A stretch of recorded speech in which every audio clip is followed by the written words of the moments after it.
Hey guys, it's me again. So I just wanted to do another video. This time it claims that Gingrich says Trump is done with the drain the swamp slogan. Now, I'm going to let y'all know right now. I myself am going to continue the proof perjury drain the swamp long after it ends.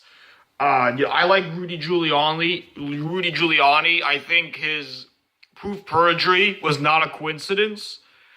I would have wanted him as Secretary of State, both for the proof perjury of WikiLeaks and the Free Julian Assange, as well as Tunisian companies needing to shoe up to American courts. There's no question about this. Now, here's what Gingrich said. I'm told he now just disclaims that he now says it was cute, but he doesn't want to use it anymore. Yada yada.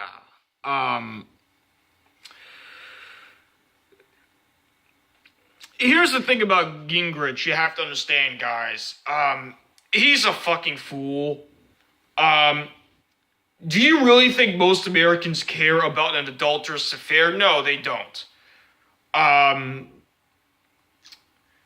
When crowds blew up, he also says here, funny how that term caught, isn't it? He said, I hated it. Somebody said, drain the swamp. I said, oh, that's hokey. That's so terrible. He said, all right, I'll try it. So like a month ago, I said, drain the swamp. The place went crazy. I said, whoa, watch this. Then I said it again.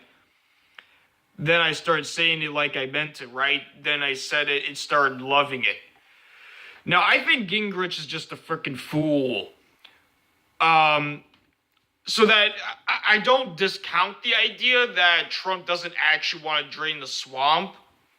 I think Trump isn't that big of a, he's not a swamp monster, but certainly he's not going to drain it out, I don't think.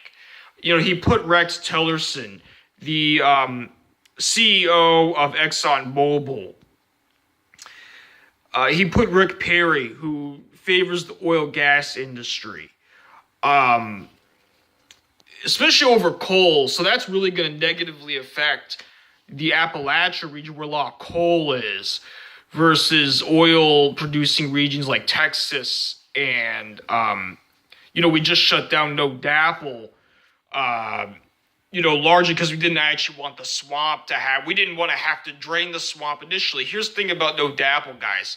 If that pipeline, the North Dakota pipeline, goes into Mississippi, that pipeline single-handedly would cause an oil spill. But when someone told me that there's already pipelines going across Mississippi, I told them outright, I said, you need to get a bunch of vacuums then. And I explained it to him this way.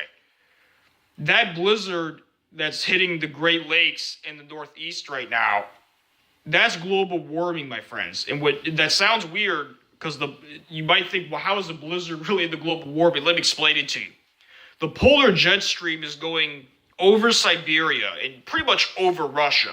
So if you're wondering why Russia's complaining about the weather and trying to gain a hold of resources, it's because the polar jet stream is inside Russia. It's over the landmass itself, over Siberia, over Moscow, over everything. It's going to be literally snowed over. And same thing in the Baltic Sea, same thing in the Strait of whatever they call it between France and Britain. I forgot the name. But it's the Normandy Strait, the one that went D-Day. Right now, the polar jet stream is actually going through that territory right now. And it goes north of Alaska right now. And then it goes, of course, over the east of the Rockies, over Canada, and on to the Great Lakes and St. Lawrence River and everything else. And then back around again. And it's the subtropical jet stream's at a similar disposition, south of San Diego, over Texas and Florida, probably going to go over the Western Sahara into Algeria and Tunisia and on to the Eastern Mediterranean, and then on to Israel, Saudi Arabia, maybe Iran, unlikely, most likely Pakistan and India, as well as Mekong River region, Philippines. So now you understand why the nations like China, who's about to experience a gigantic drought, and their water is likely to be sucked up out of the reservoirs. And not that's besides the pollution they've been adding to the atmosphere, which only makes it worse, of course.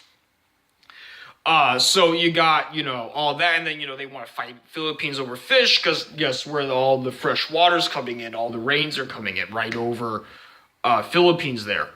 And so basically, this is in the northern hemisphere, we're dealing with an El Nino climate state stability. That's why it's global warming. That's why the blizzard in the Great Lakes in New York City, in New York and everything, and in the Northeast is actually a sign of global warming because of El Nino climate state stability of the northern hemisphere.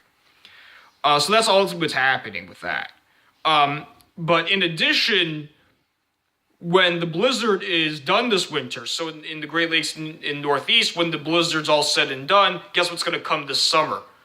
When I said 100-foot flooding of the entire Mississippi River Valley, I wasn't kidding, guys. There's going to be massive flooding. Like, you want to know why Obama started burning up all the trees?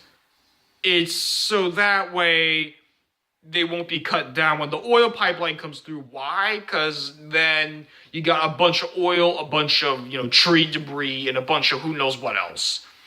Basically, it's going to make it harder when the upcoming floods happen. So if that says anything. Anyway, with that stated, just wanted to go ahead and explain to you why it is that we need to, quote-unquote, drain the swamp and never stop draining the swamp. So just wanted to let you all know that that's what's happening, and just figured I'd tell you all that. All right, peace out. It's me again, Adam Stone. It's going to be a while to post another video. I'm about to run out of tape on my phone. So, 775-9, and may the peace be with you.